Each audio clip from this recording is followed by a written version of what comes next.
Mga bagay na akala mo tama ngunit hindi mo pala dapat ginagawa sa partner mo.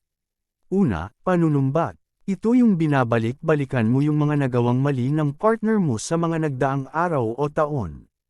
Lagi mo yung isinusumbat sa kanya at iniisa-isa mo ang mga kasalanang nagawa niya sa relasyon niyo. At kinukwenta mo kung sino ang mas maraming nagawang kasalanan sa inyong dalawa. Ginagawa mo ito upang mapasunod mo o makontrol mo ang partner mo. Hindi mo ito dapat gawin sa partner mo. Kalimutan mo na ang mga nagawang kasalanan sa iyo ng partner mo kung nakikita mo namang talagang nagsisisi na siya at kahit siya ayaw na rin iyong maalala. Mag-focus ka sa kung ano kayo ngayon, para maging masaya kayo sa piling ng isa't isa. Pangalawa, pagsusungit. Ito yung sa halip na sabihin mo sa partner mo ang nais mong sabihin, iniinis mo siya na para bang nais kang magsimula ng away. At konting bagay lang na nagagawa niya galit ka na kaagad. Imbis na manginis ka at magsungit sa partner mo. Sabihin mo ang gusto mo at kung anong nararamdaman mo para naman kahit papaano maintindihan ka ng partner mo.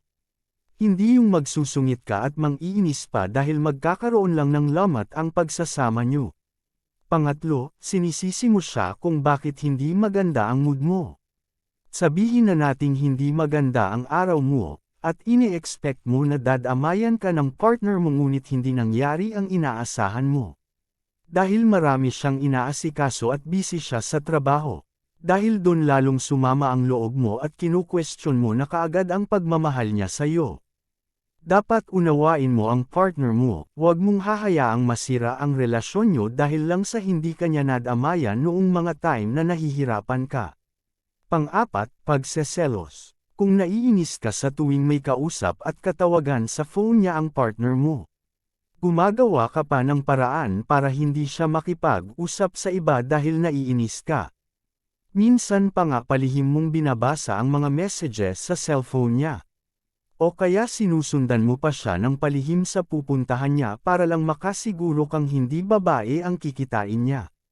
Ang selos ay bunga ng kawalang tiwala sa partner at hindi mo masasabing mahal ka talaga ng isang tao kung wala siyang tiwala sa iyo. Kaya dapat magtiwala ka sa partner mo na kahit ano pa ang mangyari ikaw lang ang mananatili sa puso niya. Panglima, pagbili ng regalo pag galit ang partner. Ito yung sa tuwing magkakaroon ng problema sa relasyon. Sa halip na agpaliwanag regalo ang dala upang makipagbati ang partner. O kaya pag may problema sinasarili lang at nagkukunwaring masaya sa harap ng pamilya. May mga bagay na dapat pinag-uusapan para masolusyonan, at hindi dapat yun sinasarili lang. Di nga ba partner kayo, kaya dapat team kayo sa paglutas sa bawat problemang kakaharapin nyo.